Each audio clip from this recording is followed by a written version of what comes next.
দেশ খেয়া হয় পাড়ি দিতে, মরণ তোমায় কোনোদিনও পারবে না কভু কেড়ে নিতে।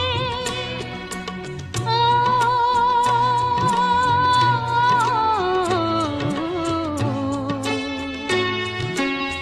সুখে দুঃখে আমি তোমাকেই কাছে রাখবো চিরদিন।